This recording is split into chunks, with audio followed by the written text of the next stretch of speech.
너희 타작마당과 포도주 틀에 소출을 거두어 드린 후에 이래 동안 초막절을 지킬 것이요 절기를 지킬 때에는 너와 내 자녀와 노비와 내 성중에 거주하는 레위인과 객과 고아와 가부가 함께 즐거워하되 내 하나님 여호와께서 택하신 곳에서 너는 이래 동안 내 하나님 여호와 앞에서 절기를 지키고 내 하나님 여호와께서 내 모든 소출과 내 손으로 행한 모든 일에 복 주실 것이니 너는 온전히 즐거워할지니라. 아멘. 오늘은 우리 생명빛 교회가 개척한 후에 세 번째로 맞이하는 추수감사절입니다. 해가 지날수록 이 추수감사절이 더 풍성해지고 아름다워지고 있다는 것을 실감하게 되는데, 무엇보다 올해는 이 앞에 보시는 것처럼 추수감사절 장식을 어린이들과 함께 꾸몄습니다. 어떤 어린이들은 무거운 과일 상자를 들고 오고, 또 어떤 어린이들은 발음을 잘해요. 늘 키친타월을 했는데, 치킨타월을 했는데 키친타월로 눈이 반들반들하게 나게 닦기도 하고요. 또 어떤 어린이는 과일 꼭지를 자르고, 또 어떤 어린이는 과일과 야채를 이렇게 장식하면서 너무나 행복했었는데, 어린이들뿐만 아니라 저도 행복했고 아마 우리 하나님도 보시면서 아주 행복해 하셨을 것이다 라는 그런 생각이 듭니다. 뿐만 아니라 추수감사절 장식에 참여했던 모든 어린이들이 또 예배당 청소까지 했어요. 그래서 어저께는 의자를 다 밀어내고 쓸고 닦고 창문도 닦고 유리도 닦고 아주 눈이 반짝반짝 나도록 그렇게 청소를 했는데, 수고하고 애쓴 우리 모든 어린이들께 진심으로 감사하고 고맙다는 말을 하고 싶습니다. 얘들아 고마워. 그리고 우리 사모님은 놀고 있었느냐? 아닙니다. 주방에서 열심히 오늘 먹을 음식을 준비했습니다. 저는 우리 생명빛 교회 어린이들을 보면서 마치 개미 군단을 보는 듯한 그러한 느낌을 가졌습니다. 그래서 이 어린이들이 바로 우리 생명빛 교회의 미래고 내일이구나 라는 그런 생각을 해봤습니다.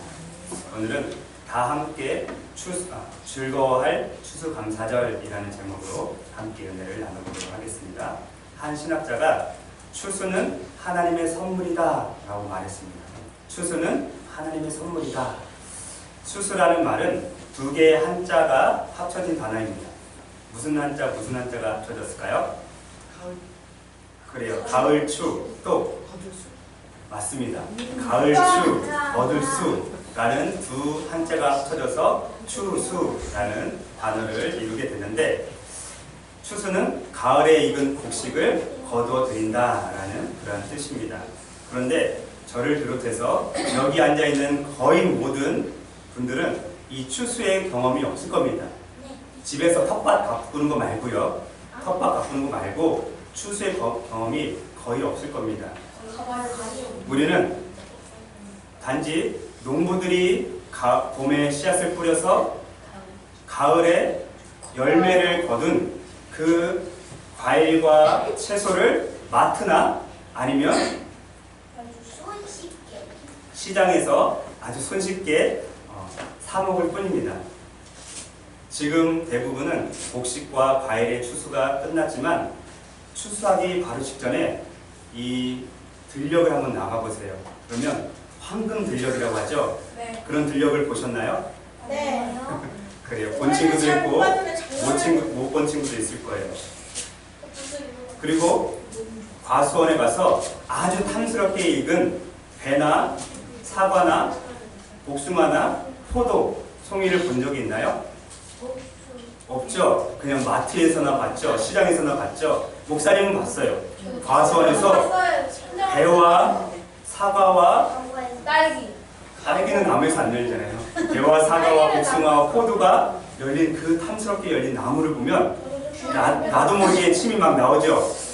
그 침이 지금 발을 하는데 그 침이 돌아서 잘 얘기를 못하겠는데, 아무튼 그 것을 보면서 농부들은 추수는 정말로 하나님의 선물이구나 라는 것을 깨닫게 됩니다.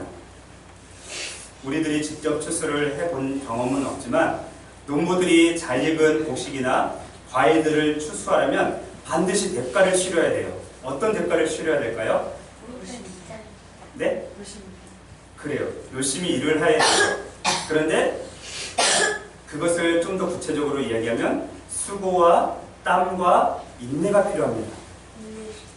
수고와 땀과 인내. 그 대가가 없이는 어떤 열매도 어떤 곡식도 얻을 수가 없습니다. 게다가 장마철에 장마가 오면 어떻게 되죠? 그렇죠. 벼는 쓰러지고 과일은 익지도 않은데 다 떨어져요. 그리고 여름에 태풍이 온다. 초토화가 되죠. 그래요. 태풍이 오면 가지도 부러지고 정말 초토화가 될 정도로 심각합니다.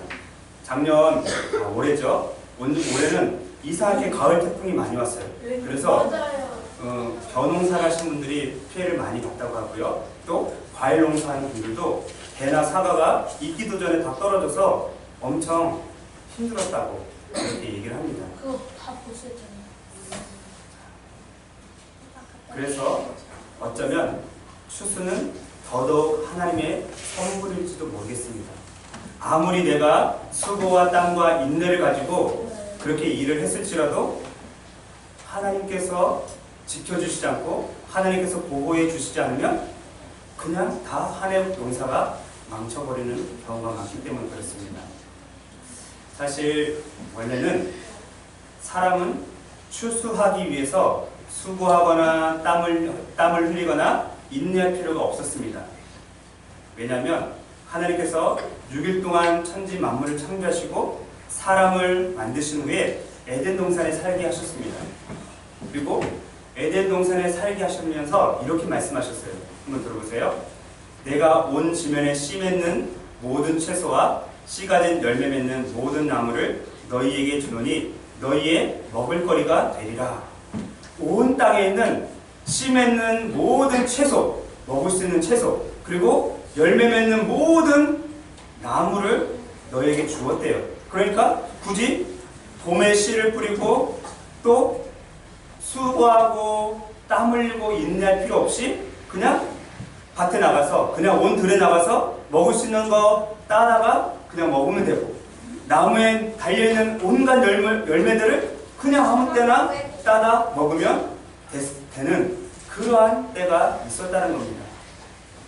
근데 최초의 사람이었던 아담이 하나님의 말씀에 불순종함으로 인해서 또 그 불순종이 결국 타락으로 이어지게 되는데 그 타락으로 인해서 땅은 저주를 받게 되었습니다. 그리고 처음 사람이었던 아담은 평생토록 수고하고 온종일 얼굴에 땀을 흘리고 죽을 때까지 인내해야 땅에서 나는 소산을 먹게 되었던 것입니다. 그리고 뿐만 아니라 하루 종일 몇 날 며칠 또는 몇 달을 걸려서 추수를 해야 겨우 과일을 따먹을 수 있을 그러한 때가 된 겁니다. 성경의 기록을 한번 들어보시기 바랍니다. 아담에게 이르시되 내가 내 아내의 말을 듣고 내가 내게 먹지 말라 한 나무의 열매를 먹었은즉 땅은 너로 말미암아 저주를 받고 너는 내 평생에 수고하여야 그 소산을 먹으리라. 내가 흙으로 돌아갈 때까지 얼굴에 땀을 흘려야 먹을 것을 먹으리니 내가 그것에서 취함을 입었음이라. 원래는 수고하지 않고 땀 흘리지 않고 인내하지 않아도 먹을 수 있었는데 불순종하고 타락함으로 인해서 결국은 수고하고 땀 흘리고 인내해야 채소도 먹고 과일도 먹고 곡식도 먹게 되었다는 것입니다. 이때로부터 시작을 해서 수천 년의 세월이 흐릅니다. 그런데 여전히 사람들은 채소든 곡식이든 열매든 어떠한 것이든지 추수를 하기 위해서는 땀과 수고와 인내를 하는 그러한 대가를 치러야만 했던 것입니다. 이것은 나라와 민족과 인종을 초월해서 사람이라면 누구나 다 똑같이 하는 일이었던 것입니다. 그런데 하나님께서 한 민족을 마음대로 선택을 하셨습니다.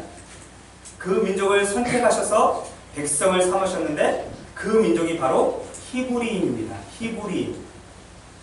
처음으로 히브리인이라고 불렸던 사람이 아브라함이에요.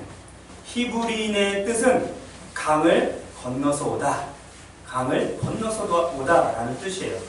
아브라함이 최초의 히브리인이라고 불렸는데 그의 손자였던 야곱. 이 야곱으로부터 이스라엘 민족이 형성이 되게 됩니다.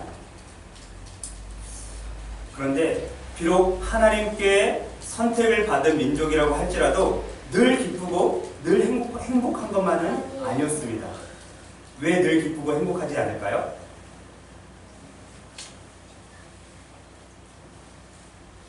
자, 그것을 또 얘기를 할게요. 이 야곱, 이스라엘이라고 불렸던 야곱, 이스라엘의 조상으로 불린 야곱, 이 야곱은 파란만장한 인생을 살았던 사람입니다. 태어날 때부터 형의 발 뒤꿈치를 잡고 태어났어요.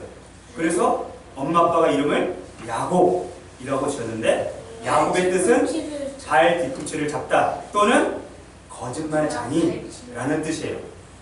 야곱은 거짓말장이라는 이름을 또 가지고 있어요.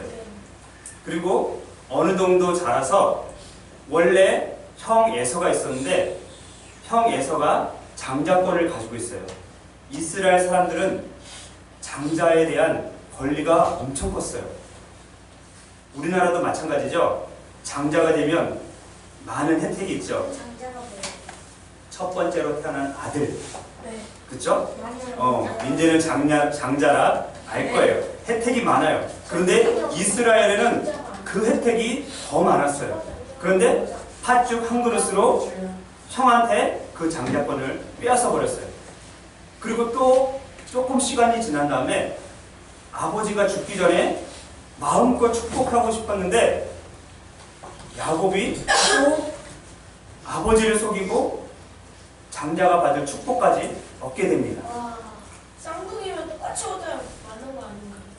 쌍둥이지만 에서가 더 빨리 태어났기 때문에 에서가 형이에요. 얘랑 저 코치를 일란성 쌍둥이였죠. 자, 그런데 이 사건으로 인해서 도망을 치게 됩니다. 외삼촌 라반의 집으로 도망을 치는데 이 외삼촌 라반은 재밌게도 야곱보다 더 거짓말쟁이에요. 그리고 야곱보다 더 속이는 사람이었어요. 맞아요.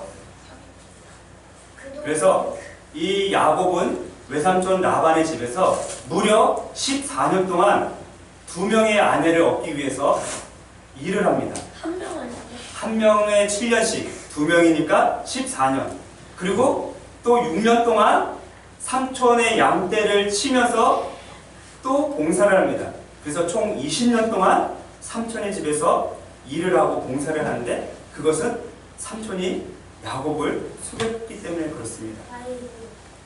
그런데 그 20년 동안 몇 명의 아이들이 태어나냐면 4명의 아내를 통해서 2명은 진짜 아내고 2명은 첩이었는데 4명의 아내를 통해서 11명의 아이들이 태어나게 됩니다. 그리고 세월이 20년이 지나서 아직 마지막 베냐민은 태어나기 전이니까요. 20년이 지나서 이제 고향 땅으로 가려고 합니다. 그런데 그 고향 땅으로 가는 길도 만만치가 않습니다. 왜냐하면 20년 전에 도망쳐 왔는데 20년 동안 형이 뭐를 갈고 있었어요. 뭘 갈고 있었죠? 그렇죠. 이를 갈면 이가 다 상해서 없어졌겠죠. 칼을 갈고 계세요. 하나 갈고 2개 갈고 3개 갈고 20년 동안 칼을 갈고 있었어요.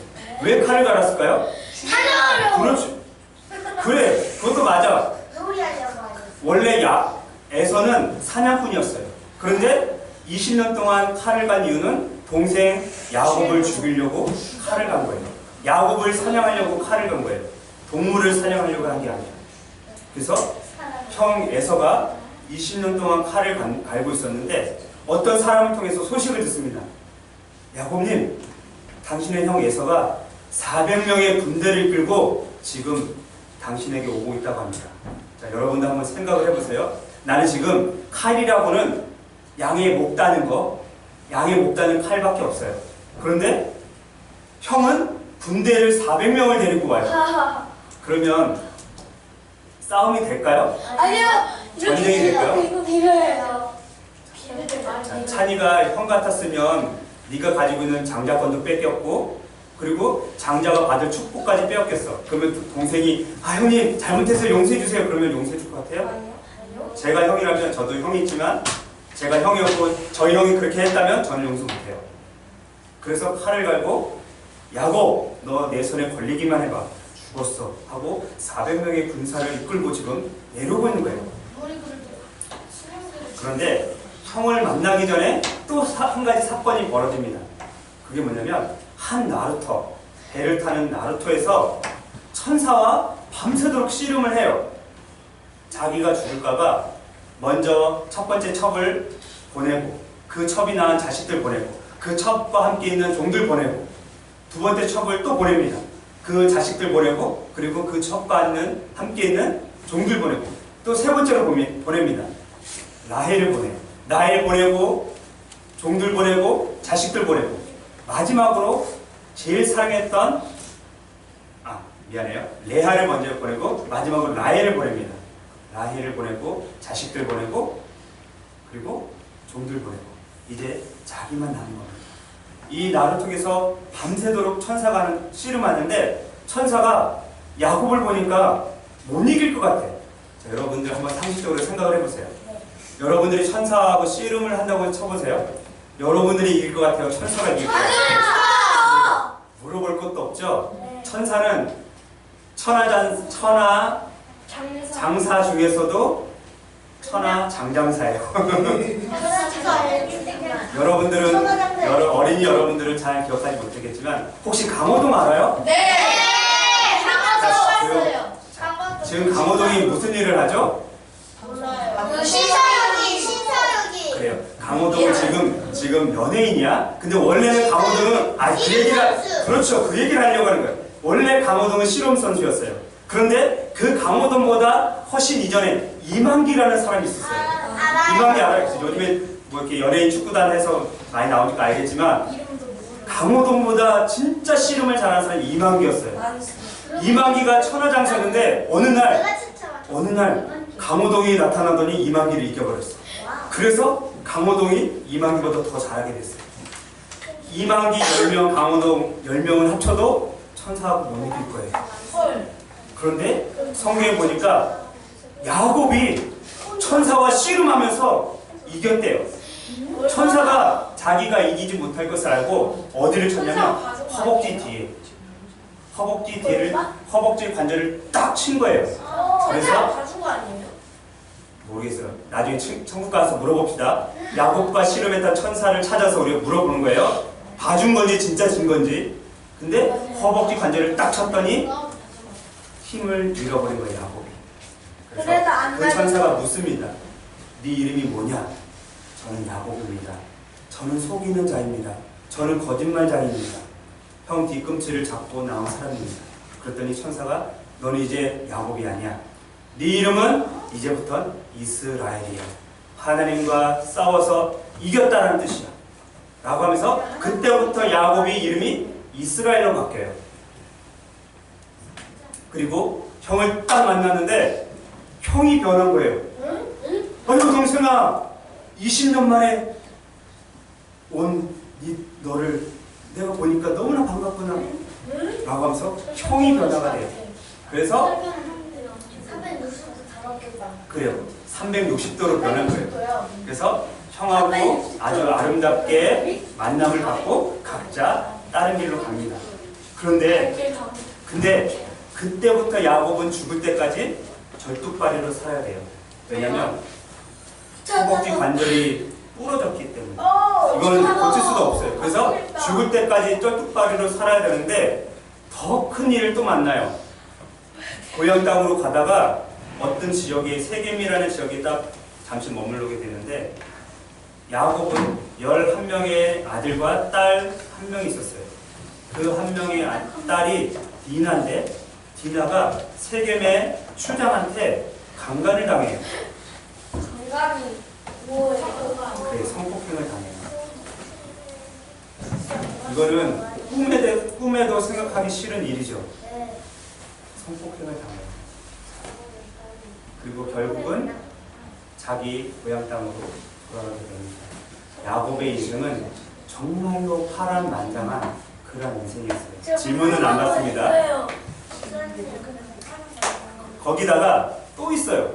자기가 노년에 낳은 아들, 눈에 넣어도 아프지 않는 아들, 그 아들이 요셉인데 어느 날 형들이 요셉을 구덩이에 집어넣고 짐승을 죽여서 양을 잡아서 피를 옷에다 발라요. 그리고 아버지 야곱한테 갖다 줘요. 아버지의 막내 아들 요셉이 짐승에게 잡아먹혔어요. 여러분 한번 생각해 보세요. 자, 결국 우리나라 속담에도 있죠. 3살 버릇 8까지 간다. 야곱은 거짓말로 산 인생이에요. 근데 결국 그도 외삼촌 라반에게 거짓말로 그렇게 당하게 됐고 자식들에게도 거짓말로 또 당하게 되는 거예요. 그래서 아들, 자기가 제일 사랑했던 요셉마저 잃어버리는 그러한 비극적인 일을 당하게 되는 것입니다. 이제 그때부터 또 시간이 많이 지났어요. 야곱이 130살이 됐어요. 130살이 됐는데 130살이 되는 때에 온 날에 흉년이 들었어요. 먹을 것이 하나도 없는 거예요. 그런데 소문이 들어보니까 밑에 애굽 나라에는 아주 먹을 것이 많대요. 그래서 맨 막내 아들 베냐민을 빼고 10명의 아들을 곡식을 사오라고 보냅니다. 그리고 결국은 애굽에서 자기가 제일 사랑했던 아들 요셉을 만나고 거기서 죽음을 맞이하게 됩니다. 근데 야곱만 죽은 게 아니라 이 세상의 모든 사람은 다 죽는다겠죠. 네. 요셉도 죽고 형들도 죽고 시간이 흐른 다음에 요셉을 모르는 왕이 파라오가 임금이 됐어요. 딱 보니까 이스라엘 사람들이 유대인들이 점점 불어나는 거예요. 너무 많아지는 거예요. 그래서 안 되겠다. 저 사람들을 노예로 부려먹어야겠다 해서 노예로 부려먹기 시작한 거예요. 그리고 그렇게 노예를 부려먹는 시간이 무려 430년이에요. 430년 동안 노예 생활을 하다가 어느 날 하나님께서 모세라는 사람을 부릅니다. 모세를 불러서 이 이스라엘 백성들을 애굽에서 탈출을 시킵니다. 그리고 약속의 땅 가나안, 이 가나안이 바로 야곱이 살던 고향이에요. 야곱이 태어난 고향이에요. 그 가나안 땅까지 가게 만드는데 그 중간에 시내산이라는 곳이 있어요. 그 시내산에서 지금 읽었던 말씀을 주는 거예요. 자, 보세요. 13절 말씀을 한번 읽어보겠습니다. 같이 시작. 너희 타작 마당과 포도주 틀에 소출을 거두어 들인 후에 이래 동안 추막적을 지킬 것이요. 이 본문하고 똑같은 내용이 레위기 23장 33절에서 43절에 나와 있는데 거기는 아주 길게 설명이 되어 있어요. 근데 여기는 딱 한 절밖에 없죠. 자, 그래서 목사님이 자세하게 설명을 해볼게요. 추막절은 곡식 추수와 함께 여름 과일을 수확할 때까지 모두 마치고 드리는 감사절이에요. 그리고 한 해를 마감하고 새해를 맞이하면서 갖는 첫 번째 명절이 바로 이 추막절이에요. 제가 작년에 동영상으로도 보여줬죠. 이스라엘 다음에 기회 되면 또 보여줄게요. 다음 추막절, 다음 추수감사절 때 이스라엘 성지순례를 갔는데 마침 그때가 이스라엘의 초막절이었어요. 그래서 사진도 많이 찍고 엄청 좋은 것들을 보고 왔는데 정말 예루살렘에 가면 통곡의 벽이라는 벽이 있거든요. 예루살렘 성벽에 거기 가면 초막절 때는 발 디딜 틈도 없어요. 근데 진짜 신기하게 말 나오기 위해 조금만 얘기할게요. 유대인들이 전 세계에 흩어져 살았잖아요. 거의 1500년 동안 전 세계에 흩어져 살았어요. 그래서 영국에도 살고 러시아에도 살고 아프리카에 살고 미국에도 살았어요. 거기서 살면서 1500년 동안 이 사람들이 거기에서 생활하지만 동화되지는 않았어요. 근데 재밌는 거는 이스라엘의 초막절에 딱 가보니까 어떤 나라에서 온 유대인들은 모자가 아주 큰 털모자를 쓰고 왔어요. 헐. 어디서 왔을까요? 러시아. 그래, 러시아에서 온 유대인들은 이스라엘 왔는데도 그 더운 날씨에도 아주 커다란 털모자 같은 모자를 쓰고 왔어요. 거기에 그리고 어떤 사람은 피부 색깔이 검은색이었어요. 근데 유대인이야. 그런 사람은 어디서 왔을까요? 아시아. 아시아, 아프리카에서 온 거예요. 예. 그래요.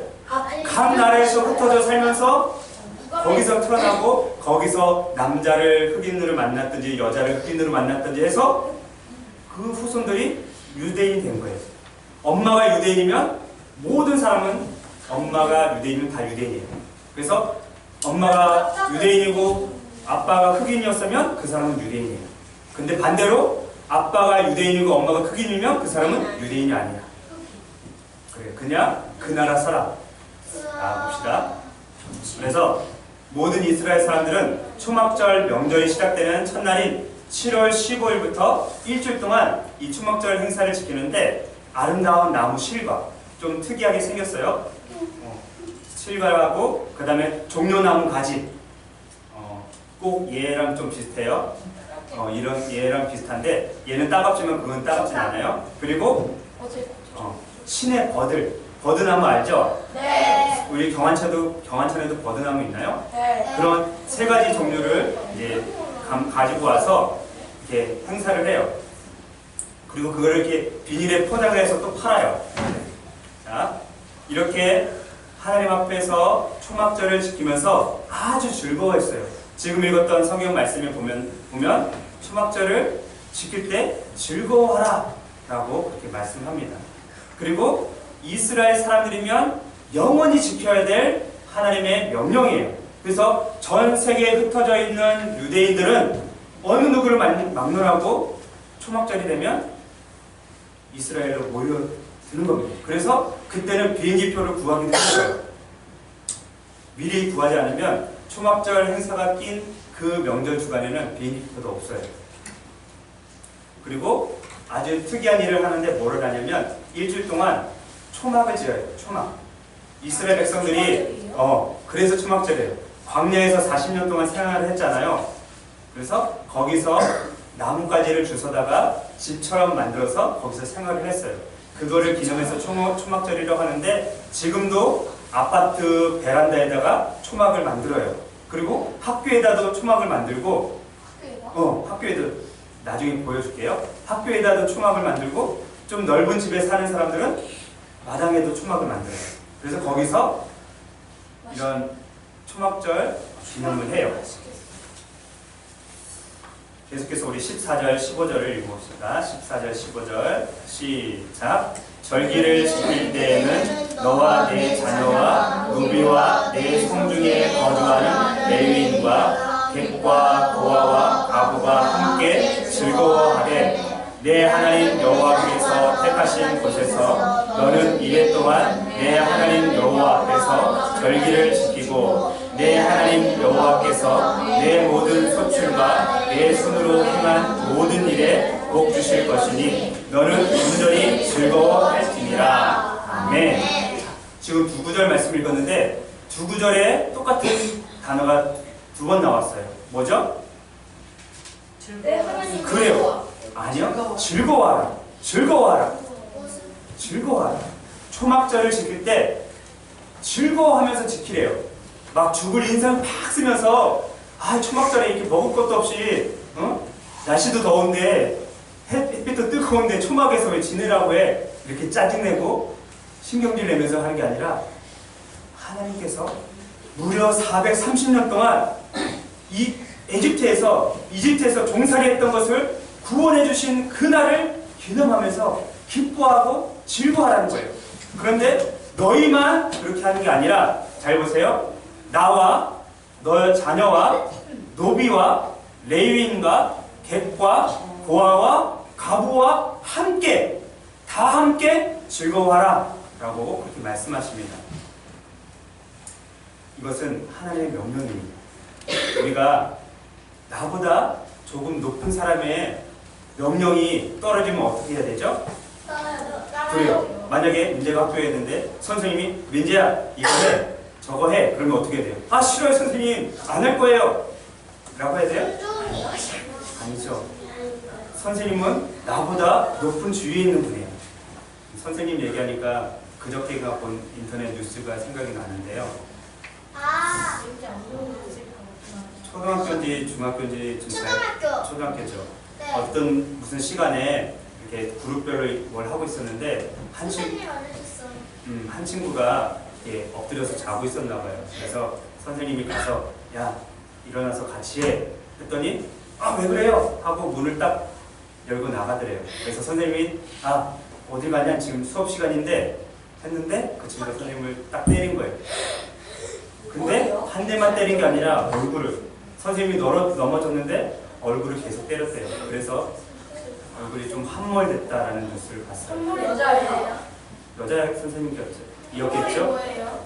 들어간 거예요.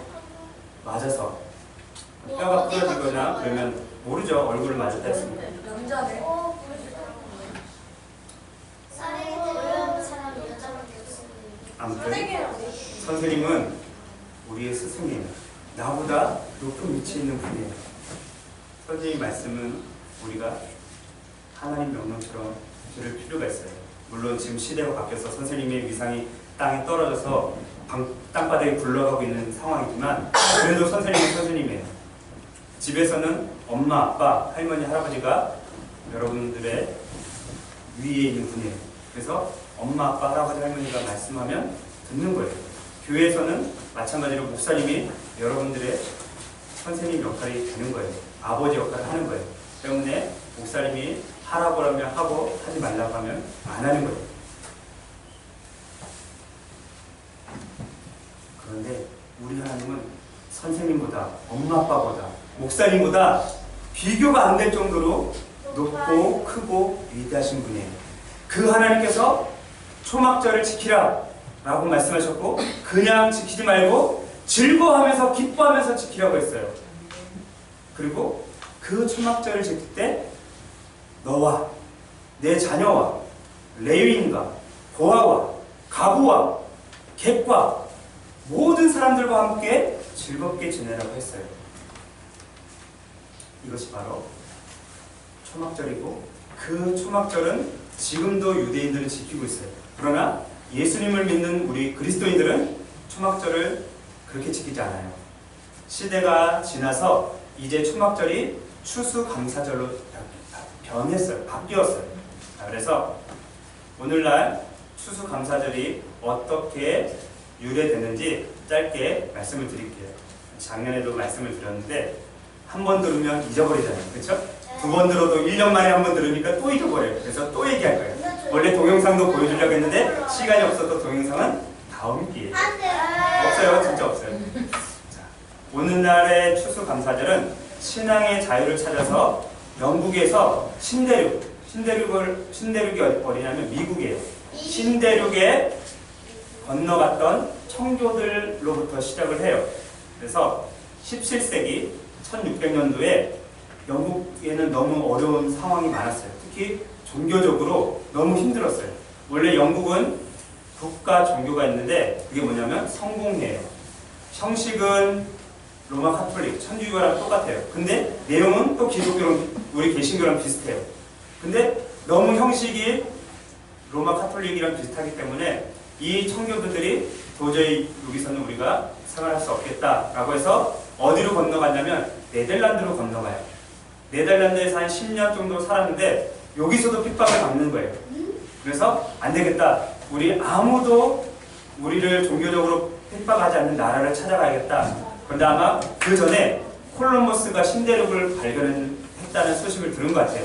그래서 우리 신대륙에 가면 마음껏 하나님을 섬길 수 있겠다라고 생각을 하고 신대륙으로 갑니다. 그래서 7년 동안 열심히 일해서 돈을 모았어요.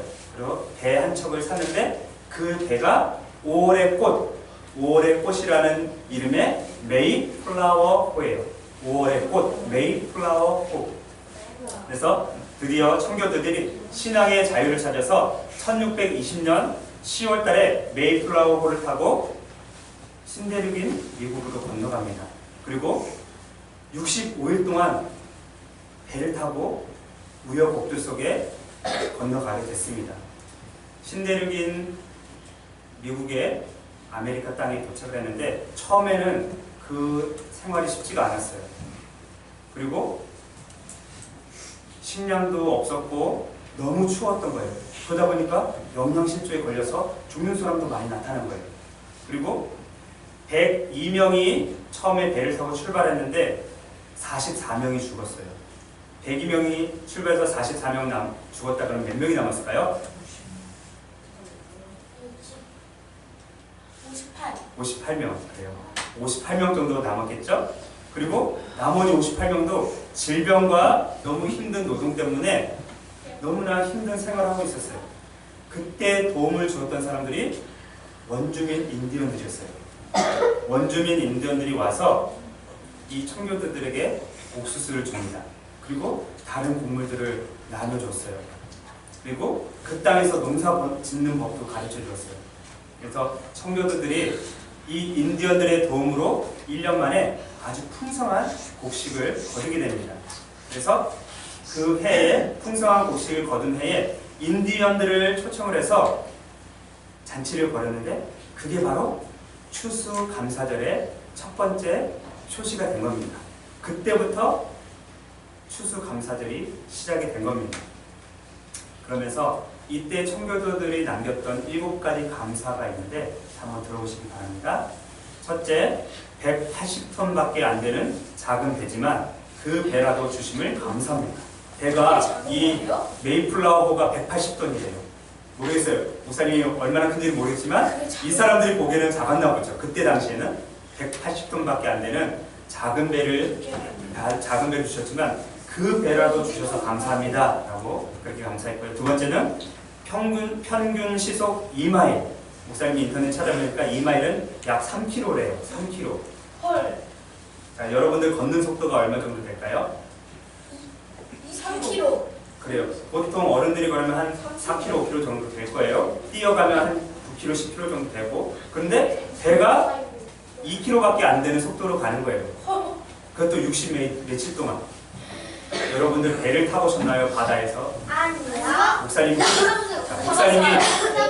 목사님이 해군 출신인데 지금도 아쉬운 게 배를 못 타봤다는 거예요.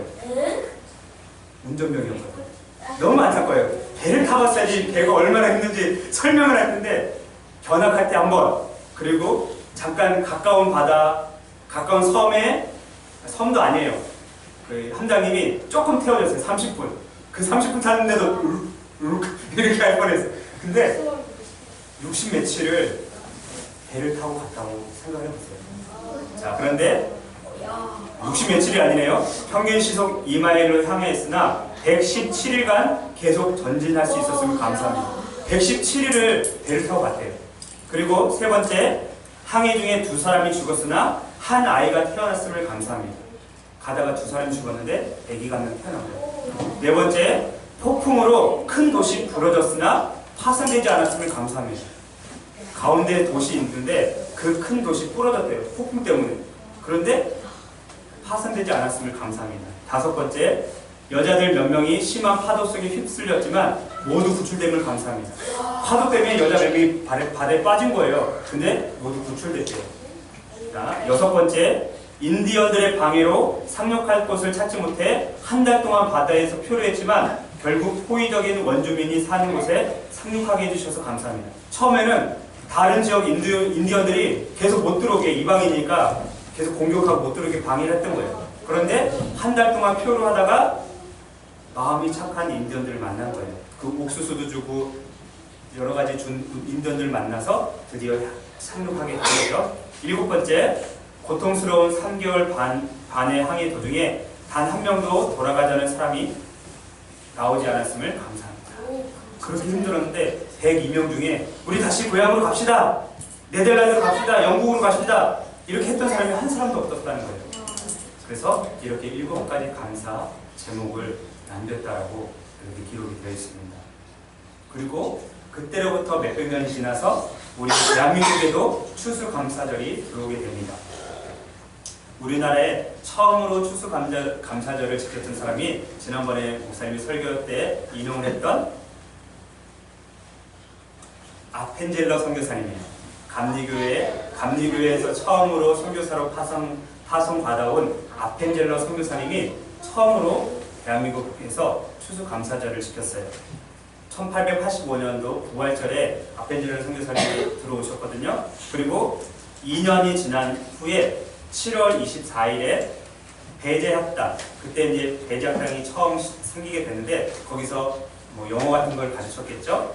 배제학당에서 학생이었던 박중상이라는 사람이 있었어요. 그 박중상에게 처음으로 세례를 베풀어서 최초의 감리교 신자가 된 거예요. 그리고 그해 9월 달에 초가집 하나를 빌려서 이름을 베델이라고 지었대요. 베델. 그래서 그 초가집을 베델이라고 불렸고 최초의 예배당이 된 거예요. 그리고 시간이 지난 다음에 그 베델 예배당이 우리나라 한국 최초의 감리교회인 정동제일교회가 됐대요. 우리 사모님은 아마 그 부분에 대해서 다 깨고 계실 거예요. 정동제일교회가 됐다고 이렇게 불리고요. 그리고 그 교회에서 10월 9일에 한국인들을 위한 예배가 처음으로 열렸고 10월 23일에 세례교인 5명을 데리고 성찬식을 했대요. 지난주에 우리 성찬식을 했죠? 세례교인을 5명 있었는데 5명을 데리고 성찬식을 했대요. 그리고 그해 11월 달에 추수감사절을 한 거예요. 그래서 최초로 추수감사절이 이때 하게 되었고요. 그리고 12월 25일에는 아펜젤러 선교사님이 처음으로 한국말로 설교를 했대요. 안녕하세요 여러분 반갑습니다. 오늘은 첫 번째 성탄절이네요. 막 이런 식으로 했겠죠? 비슷하죠? 네. 그렇게 안 했겠죠? 더 잘했겠죠? 안녕하세요 여러분 오늘은 첫 번째 성탄절입니다. 이렇게 했겠죠? 아무튼 처음으로 추수감사절을 지킨 게 바로 이때였고요. 그런데 공식적인 건 아니었어요. 감리교회에서만 그렇게 했던 거고, 그리고 감리교회에서도 이 베델교회에서만 했던 거고, 그러다가 좀 시간이 또 지나서 1904년도에 제4회 조선 예수교 장로회 공의회가 열렸는데 거기서 안건이 난 거예요. 우리도 미국처럼 추수감사절을 지켰으면 좋겠습니다 라고 누가 의견을 낸 거예요. 그래서 그때 안건이 통과돼서 11월 10일 셋째 주 수요일날 추수감사 예배를 드리기로 했대요. 그런데 수요일날 드리니까 좀 날짜가 좀 그렇잖아요. 그래서 어느 날인가부터 자연스럽게 11월 셋째 주 주일날 추수감사절을 드리게 된 거예요. 그래서 대한민국에서는 대부분의 교회들이 11월 셋째 주 주일날 추수감사절을 지켜요. 그런데 이렇게 추운 날 무슨 추수감사절이에요? 라고 할 수 있겠지만 이제 그 뭐죠? 미국으로 건너간 청교도들이 그때 지켰고 또 처음 아펜젤러 선교사님이 그때 했고 그게 전통이 돼서 조금 곡식을 거둘 때가 지났지만 우리도 11월 셋째 주에 추수감사절을 지키는 겁니다. 자, 이제 말씀을 맺도록 하겠습니다. 사랑하는 성령교회 성도 여러분 그리고 어린이 여러분, 추수감사절은 나 혼자 배불리 먹고 잘 먹고 잘 지내는 날이 아니라 다 함께 즐거워하는 날입니다. 맞습니다. 여러분들이 어저께 이 추수감사절 이거 뭐죠? 지금 앞에 있는 거 과일과 채소, 야채를 이렇게 꾸미면서 여러분들 어땠어요? 마음이? 하기 싫어. 나 하기 싫은데 목사님 이거 딱 그래. 하기 싫은데 이거 들고 오래. 하기 싫은데 꼭지 따래. 안 그랬죠? 네. 여러분들 서로 하려고 목사님 제가 할게요 제가 할게요 서로 하려고 했죠. 그래요. 재밌었죠. 네. 즐거웠죠. 행복했죠. 네. 그때부터가 추수감사절이 시작이 되는 거예요. 준비할 때부터. 그리고 이렇게 하나님 앞에 1년 동안 우리에게 풍성한 과일과 야채와 곡식을 주신 하나님께 감사하면서 예배를 드린 날이 바로 추수감사절이고 추수감사주일이 되는 겁니다. 그리고 그걸로 끝나는 게 아니에요. 우리가 언제 제일 즐겁냐면 먹을 때 제일 즐거워요. 그렇죠? 네. 싸울 때 즐거운 사람 있어요? 네. 잘 때 즐거운 사람 있어요? 네. 아 물론 잘 때 즐거운 사람도 있긴 있어요. 먹을 때 제일 그러나 장난고. 제일 즐거운 때는 먹을 때. 그래서 우리 사모님이 어저께 열심히 하루 종일 과일 하나도 몇 개는 씻었죠. 포도 몇 개 씻고 하루 종일 먹을 걸 준비했어요. 그걸로 끝이냐? 아니에요. 또 떡과 과일과 음료수를 선물로 또 나눠줄 거예요. 이게 함께 즐거워하는 추수감사절입니다.